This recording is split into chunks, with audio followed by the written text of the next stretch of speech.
सभी योग साधकों को मेरा नमस्कार। मैं आपका स्वागत करती हूँ मेरे YouTube चैनल योगा वेलनेस पर। आज की वीडियो में हम बात करेंगे थायराइड प्रॉब्लम्स के ऊपर या थायराइड डिसऑर्डर्स के ऊपर। सबसे पहले जानेंगे कि थायराइड प्रॉब्लम होती क्या है, कौन कौन से डिसऑर्डर्स हैं थायराइड के, क्या कारण हो सकते हैं और उनके क्या क्या सिम्टम्स हैं। उसके बाद में बात करेंगे कौन कौन से योगा पोजेज हम कर सकते हैं थायराइड प्रॉब्लम्स के लिए, और तीसरे स्टेप में बात करेंगे कि कौन कौन से फूड हम अवॉइड करेंगे और कौन कौन सा फूड हम ले सकते हैं थायराइड के प्रॉब्लम में। तो चलिए सबसे पहले जानते हैं कि थायराइड ग्लैंड कहाँ लोकेटेड होती है। थायराइड ग्लैंड नेक बॉटम, जो नेक का बॉटम है वहाँ लोकेटेड होती है। आप पिक में भी देख सकते हैं। और ये एक बटरफ्लाई शेप की ग्लैंड होती है। थायराइड ग्लैंड से हमारे दो हार्मोन का सिक्रीशन होता है, T3 एंड T4। जो T3 है वो ट्राई आयोडोथायरोनिन है और जो T4 है वो टेट्रा आयोडोथायरोनिन है, उसको थायरोक्सिन भी बोलते हैं। और ये दोनों हार्मोन हमारे थायराइड ग्लैंड के को स्वस्थ रखते हैं। इन दोनों हार्मोन्स के लिए एक ब्रेन में हाइपोथैलेमस होता है जो रिलीज करता है थायरोट्रोपिन रिलीजिंग हार्मोन। ये जो थायरोट्रोपिन रिलीजिंग हार्मोन है ये हमारे पिट्यूटरी ग्लैंड को, जो हमारे स्कल के बेस पे होती है, उसको ट्रिगर करता है TSH रिलीज करने के लिए, थायराइड स्टिमुलेटिंग हार्मोन। ये जो TSH है ये थायराइड ग्लैंड को बताता है T3 और T4 कितना और कब कितने अमाउंट में रिलीज करना है। तो TSH भी इम्पोर्टेंट हुआ। TSH हमारी इनकी रिलीज को कंट्रोल करेगा, कितना अमाउंट कब करना है, कैसे करना है। और T3 T4 इम्पोर्टेंट हुए। तो ये तो हो गए हॉर्मोन्स। अब बात करेंगे कि थायराइड ग्लैंड के फंक्शंस क्या क्या हैं। थायराइड ग्लैंड सबसे पहले तो हमारे मेटाबॉलिज्म को कंट्रोल करती है। मेटाबॉलिज्म को कंट्रोल करती है तो हमारी एपेटाइट भी इसी पे डिपेंड करेगी। हमारी बोन की हेल्थ डिपेंड करती है, हमारी स्किन है, हेयर है, वेट का इश्यूज है, मेंस्ट्रुअल साइकिल है, वो सारा जो है थायराइड ग्लैंड पे डिपेंड करता है। ये इसको कंट्रोल करती है। इसके अलावा और बहुत सारे बेनिफिट्स हैं, एंजाइटी है, हमारा मूड है, स्लीपिंग इश्यूज हैं, वो सारे भी थायराइड ग्लैंड के फंक्शंस में आते हैं। अब बात करें डिसऑर्डर्स की, थायराइड ग्लैंड के क्या क्या डिसऑर्डर्स हो सकते हैं। तो दो डिसऑर्डर होते हैं। फर्स्ट है हाइपरथायरॉयडिज्म, जिसमें जो T3 और T4 हार्मोन है उनका लेवल इंक्रीज हो जाएगा, जरूरत से ज्यादा हो जाएगा। हाइपर से हमें पता है ज्यादा होना, तो जो थायराइड ग्लैंड के हार्मोन्स है T3 और T4 उनका लेवल इंक्रीज हो जाएगा। इंक्रीज होने से क्या क्या होगा, जो भी है सब कुछ फास्ट होगा। मतलब जैसे मेटाबॉलिज्म फास्ट हो जाएगा, मेटाबॉलिज्म फास्ट होगा तो आपकी एपेटाइट भी इंक्रीज हो जाएगी, आपको भूख ज्यादा लगेगी, आपको डायरिया की प्रॉब्लम हो सकती है, स्किन प्रॉब्लम्स हो सकती है, और हार्ट बीट इंक्रीज हो जाएगी। और जो थायराइड ग्लैंड है वो हमारे बॉडी टेम्परेचर को भी कंट्रोल करती है, तो हाइपरथायरॉयडिज्म में बॉडी का टेम्परेचर बढ़ जाएगा। तो ये सारे प्रॉब्लम्स हैं आपको हाइपरथायरॉयडिज्म में होंगे। एंजाइटी होगी आपको, मूड स्विंग्स होंगे। और दूसरी प्रॉब्लम है हाइपोथायरॉयडिज्म, जिसमें जो थायराइड ग्लैंड के हार्मोन्स हैं T3 और T4 उनका लेवल जरूरत से कम हो जाएगा। जितना हमें चाहिए उतना वो प्रोड्यूस हमारी बॉडी में नहीं हो रहा है। इसके क्या क्या सिम्टम्स होंगे, इसमें सब कुछ एक तरीके से आप समझ सकते हैं कि स्लो हो जाएगा, आपका मेटाबॉलिज्म स्लो होगा। मेटाबॉलिज्म स्लो होगा तो आपको भूख कम लगेगी, भूख कम, और मेटाबॉलिज्म स्लो होने से क्या होगा, आपका इसमें वेट बढ़ेगा, हेयर फॉल होगा, आपको स्किन की प्रॉब्लम्स होगी, और मेंस्ट्रुअल साइकिल तो डिस्टर्ब होगा ही होगा। बॉडी टेम्परेचर आपका डाउन हो जाएगा, नॉर्मल से कम हो जाएगा, आपको डिप्रेशन होगा, और मूड स्विंग्स के प्रॉब्लम तो होंगे ही होंगे। तो ये सारे प्रॉब्लम्स हैं जो आपको हाइपोथायरॉयडिज्म में होंगे, क्योंकि थायराइड की प्रॉब्लम जो है वो फीमेल्स में ज्यादा होती है, और हमारे इंडिया में और फीमेल्स भी कहें तो हाइपोथायरॉयडिज्म की प्रॉब्लम ज्यादा है। तो आज हम जो योगा आसन करने वाले हैं वो हम हाइपोथायरॉयडिज्म के लिए करेंगे। एक्चुअली कुछ योगासन कॉमन है जो हम दोनों डिसऑर्डर में कर सकते हैं, हाइपर में भी और हाइपो में भी, लेकिन और कुछ ऐसे हैं जो हाइपर में अलग होंगे, हाइपो में अलग होंगे। तो आज जो हम फोकस करेंगे वो हाइपोथायरॉयडिज्म के ऊपर करेंगे। योगासन स्टार्ट करने से पहले एक बार कोजेस जान लेते हैं कि क्या क्या कोज हो सकते हैं। एक तो सबसे पहले आयोडीन की कमी है। अगर आयोडीन की कमी होगी, हमें पता है हमारे जो थायराइड ग्लैंड है यहाँ स्वेलिंग आ जाती है जिसको हम गोइटर भी बोलते हैं। तो आयोडीन की कमी से आपको प्रॉब्लम हो सकती है। फिर न्यूट्रिएंट्स डेफिशिएंसी है, जैसे जिंक है, सेलेनियम है, अगर इनकी डेफिशिएंसी होगी तो हमें थायराइड की प्रॉब्लम हो सकती है। और इसके अलावा स्ट्रेस मेन रीजन है थायराइड डिसऑर्डर्स का, वो हाइपर हो या हाइपो हो। तो अगर आप किसी तरीके से स्ट्रेस को कंट्रोल करते हैं तो आपकी थायराइड की प्रॉब्लम काफी हद तक सोल्व हो जाती है। तो ये कुछ रीजंस हैं जो थायराइड को ट्रिगर कर सकते हैं। अब बात करते हैं कि योगा कैसे हेल्प करेगा थायराइड की प्रॉब्लम्स में। योगा क्या करता है, हमारी पिट्यूटरी ग्लैंड को एक्टिवेट करता है, जिससे हमें होता है TSH रिलीज, और TSH हेल्प करता है थायराइड ग्लैंड को T3 और T4 को प्रोड्यूस करने में और उनके लेवल को रेगुलेट करने में। तो इसीलिए हम योगा को अपने इसमें इंक्लूड करते हैं। और फिर कुछ हम प्राणायामास करते हैं जो हमारे डायरेक्ट, जिनमें हम इस तरीके से ब्रीदिंग करते हैं कि वो सीधे हमारे गले पे काम करते हैं, थ्रोट पे काम करते हैं, जहाँ विशुद्धि चक्र लोकेटेड होता है। तो विशुद्धि चक्र हमारे थायराइड ग्लैंड से रिलेटेड है, तो उस पे भी प्राणायाम काम करते हैं। इसलिए योगा और प्राणायाम इफेक्टिव है थायराइड डिसऑर्डर्स को क्योर करने में। तो चलिए देखते हैं कौन कौन से योगासन करें। पहला आसन है हमारा सर्वांगासन या फिर शोल्डर स्टैंड। कैसे करेंगे, अपनी कमर के बल लेट जाएंगे और अपने इनहेल करते हुए धीरे धीरे पैरों को सीधा करें और फिर हाथों का सपोर्ट लेते हुए इस तरीके से अपने पैरों को सीधा करें। नॉर्मल ब्रीदिंग करते रहें, कम से कम 5 सेकंड के लिए रुकेंगे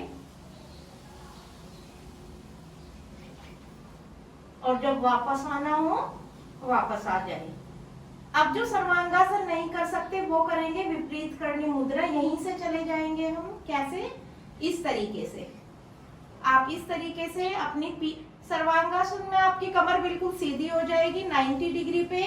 विपरीत करनी में आप इसको 45 डिग्री पे रख सकते हैं। अपने हाथों से इस तरीके से अच्छे से सपोर्ट दें और देखेंगे आप अपने पैरों के अंगूठे को। तो ये थोड़ा आपको, अगर सर्वांगासन टफ लगता है तो आप विपरीत करणी मुद्रा करें। ये हुई विपरीत करणी मुद्रा। ब्रीदिंग करते रहेंगे और यहीं से जाएंगे हम अपने दूसरे आसन की तरफ, जिसका नाम है हलासन या फिर प्लो पोज। कैसे जाएंगे, हम अपने पैरों को अपने सर के पीछे लेके जाएंगे इस तरीके से, और आप चाहे तो अपने हाथों को इंटरलॉक करके यहाँ रख सकते हैं। अगर ये ज्यादा लगता है तो आप अपनी कमर पे रखें इस तरीके से। ब्रीदिंग करते रहें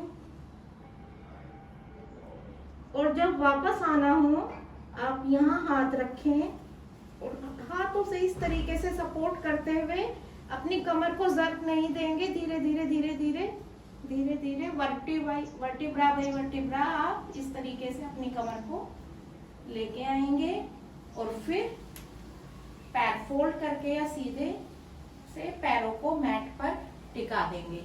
तो हमने 2 आसन किए हैं, सर्वांगासन, और जो सर्वांगासन नहीं कर सकते वो करें विपरीत करनी, और दूसरा आसन किया है हमने हलासन। हाइपोथायरॉयडिज्म के लिए ये आसन काफी अच्छे हैं। जो कम हमारा T3 और T4 का लेवल हो गया है उसको बढ़ाकर नॉर्मल करने में ये काफी हेल्प करेंगे। तीसरा आसन है हमारा सेतुबंध आसन। कैसे करेंगे, कमर के बल लेटे हुए हैं, अपने पैरों को अपने हिप्स के पास लेके आएंगे, अपनी फिंगर से देख लेंगे कि फिंगर से हम अपनी हील्स को टच कर पा रहे हैं या नहीं। इनहेल करते हुए हम अपने हिप्स को लिफ्ट करेंगे और एक्सेल करते हुए डाउन आएंगे और पोज में नॉर्मल ब्रीदिंग करेंगे। देखते हैं कैसे करेंगे। इनहेल, आप चाहे तो हाथों को यहाँ इंटरलॉक कर ले और अच्छे से करें। पोज में नॉर्मल ब्रीदिंग, और कम से कम 5 से 10 सेकंड तो रुकने की कोशिश करें। धीरे धीरे टाइम बढ़ाएं और धीरे धीरे जब वापस आना हो इस तरीके से एक्सेल करते हुए वापस आ जाए। ये हो गया हमारा तीसरा आसन। तो ये हो गए हमारे 3 आसन। सर्वांगासन, जो सर्वांगासन नहीं कर पाएंगे वो करें विपरीत करनी, और फिर हो गया हमारा हलासन, और फिर किया हमने सेतुबंध सर्वांगासन या सेतुबंध आसन। ये तीनों आसन हमारे हाइपोथायरॉयडिज्म के लिए काफी अच्छे हैं। हाइपो में हम नॉर्मली वो आसन करते हैं जिनमें हमारा चिन और ये चेस्ट टच होता है, और जब हाइपर के लिए करते हैं वो आसन करते हैं जिससे नेक पे स्ट्रेच आए। तो ये तीनों आसन आप प्रैक्टिस करें, और इसके बाद करेंगे हम उज्जयी प्राणायाम। उज्जयी प्राणायाम आप दोनों में कर सकते हैं, हाइपो में भी कर सकते हैं और हाइपर में भी कर सकते हैं। कैसे करेंगे उज्जयी प्राणायाम? किसी भी कंफर्टेबल पोजीशन में आप बैठ जाएंगे, सुखासन, पद्मासन, किसी में भी बैठेंगे। हाथों को अपनी ज्ञान मुद्रा में ले लेंगे और नीज पे प्लेस कर देंगे। पाम्स ऊपर की तरफ रहेंगी। अपने शोल्डर्स को रोल बैक करके सीधे बैठ जाएं। आंखें अपनी बंद कर लेंगे, और क्या करेंगे इसमें, हमें नाक से ही इनहेल करना है, लेकिन इनहेल जब करेंगे वो इस तरीके से करेंगे कि जो साउंड है, जो इनहेलेशन है या जो एयर है वो आपके गले से टच होती हुई जाए। जो आपका विंड पाइप है या एयर पाइप है, ऐसा महसूस करेंगे कि वो जो एयर है हमारी उससे रगड़ते हुए जा रही है। तो उससे क्या होगा, हमारा जो थ्रोट है, जो थायराइड ग्लैंड है वो स्टिमुलेट होती है, उसके जो सिक्रेशंस हैं वो रेगुलेट होंगे। जब हम उज्जयी प्राणायाम करते हैं तो हमारे गले से हल्की सी साउंड आती है। शुरू में आप करेंगे बहुत हल्की सी साउंड आएगी, एक्चुअली बहुत ज्यादा साउंड आती भी नहीं है। वो आपको वीडियो में माइक को देख के लगता है कि माइक लगा होता है तो वो बहुत एक्सेस में साउंड सुनाई देती है। तो नॉर्मल भी हल्की साउंड आएगी। आपको बस महसूस करना है कि आपका गला हल्का सा कॉन्ट्रैक्ट होगा, जो ग्लोटिस वाला पोर्शन है वो कॉन्ट्रैक्ट होगा, और जो एयर है वो गले से रगड़ के जा रही है। इसमें आपकी चेस्ट एक्सपेंड होती है, लंग्स में पूरी एयर भरते हैं, और फिर जो एक्सेल करेंगे वो भी हम नोज से ही करेंगे। देखते हैं कैसे करेंगे। इनहेल करें,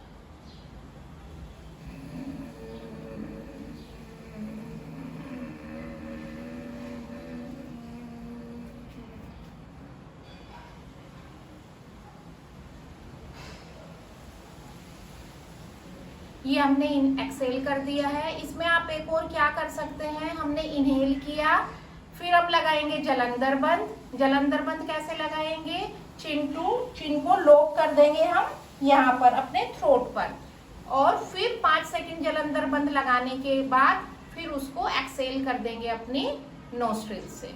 तो ये ज्यादा अच्छा है, अगर आप ये कर पाए तो बेटर, नहीं तो फर्स्ट वाला करें। एक बार करेंगे प्रैक्टिस। इनहेल,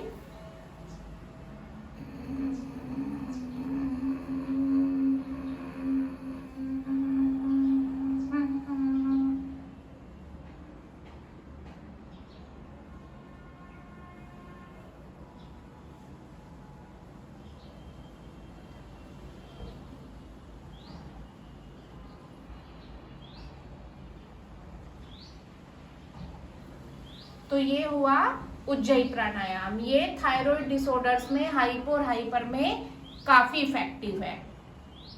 फिर करेंगे हम इसके बाद ओम। आप अनुलोम विलोम भी कर सकते हैं, बट वो हम यहाँ पे नहीं करेंगे। अनुलोम विलोम काफी इफेक्टिव है। इनफैक्ट अनुलोम विलोम तो आप डेली करें, वो हर चीज में इफेक्टिव है। फिर करेंगे हम ओम चैंटिंग 3 टाइम्स। ओम चैंटिंग करने से क्या होगा, एक तो आपके माइंड को, मन को काम करती है, ब्रेन पे पॉजिटिव इफेक्ट आता है, और आपके स्ट्रेस को रिड्यूस करने में हेल्प करती है। तो अगर आप डेली कम से कम 21 टाइम्स ओम चैंटिंग को अपने रूटीन में इंक्लूड करते हैं तो आपको काफी हेल्प मिलेगी, थायराइड में ही नहीं बाकी सारे डिसऑर्डर्स में भी। तो अभी फिलहाल हम 3 बार करेंगे। ज्ञान मुद्रा लगाई, आईज क्लोज, इनहेल,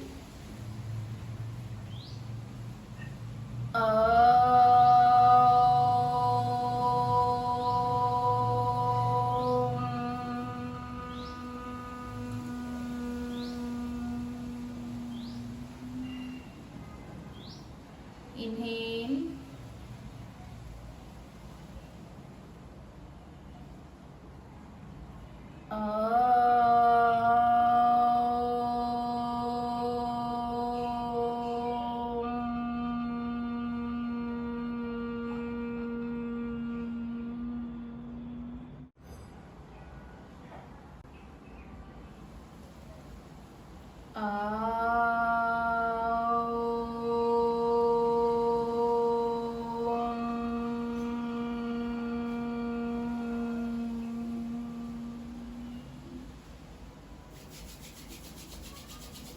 पाम्स को रब करें, हीट जनरेट करें, आईज पर प्लेस करें, एनर्जी को एब्जॉर्ब करके धीरे धीरे नीचे की तरफ देखते हुए आईज ओपन करें। तो ये हो गया है प्राणायाम और योगासन। अब बात करते हैं थोड़ा सा फूड की। हाइपोथायरॉयडिज्म में आप वो फूड अवॉइड करेंगे जो गोइट्रोजेनिक फूड्स हैं। गोइट्रोजेनिक फूड्स कैसे हैं? जैसे सोया प्रोडक्ट्स है, टोफू है, और बेसिकली इसमें क्रूसीफेरस वेजिटेबल्स आते हैं। क्रूसीफेरस वेजिटेबल जैसे कॉलीफ्लावर है, ब्रोकली है, ये हमारे क्रूसीफेरस वेजिटेबल्स की कैटेगरी में आते हैं। इनको गोइट्रोजेनिक फूड बोला जाता है। तो इनको आप हाइपोथायरॉयडिज्म में बिल्कुल अवॉइड करेंगे तो आपको काफी रिलीफ मिलेगा। इसके बाद ग्लूटेन है, वो आपको अवॉइड करना है। और खाना क्या है? आपको आयोडीन रिच फूड खाना है, क्योंकि इसमें हाइपो में आयोडीन का लेवल कम हो जाता है। और आपको सेलेनियम रिच फूड लेना है, जैसे हमारा ये सनफ्लावर सीड्स होती है। और इसके अलावा आपको क्या करना है, जो वालनट ऑयल है कोल्ड प्रेस्ड, इससे अपने नेक पे आपको मसाज करनी है। उससे आप देखेंगे आयुर्वेदा में इसकी काफी इम्पोर्टेंस है। अगर कोल्ड प्रेस्ड वॉलनट ऑयल से आप अपनी नेक के थायराइड ग्लैंड के रीजन पे मसाज करते हैं तो ये आपके थायराइड ग्लैंड को स्टिमुलेट करता है, T3 और T4 के सिक्रेशंस को एनहेंस करता है। तो इससे मसाज आप जरूर करें, आपको काफी हेल्प मिलेगी। ये वीडियो अगर आपको पसंद आई हो तो अपने फ्रेंड्स और फैमिली के साथ शेयर कर दे, और मेरे चैनल योगा वेलनेस को सब्सक्राइब करके बेल आइकन प्रेस कर दे, जिससे आपको आने वाली वीडियोस की नोटिफिकेशंस मिलती रहे। Till my next video, take care of your health.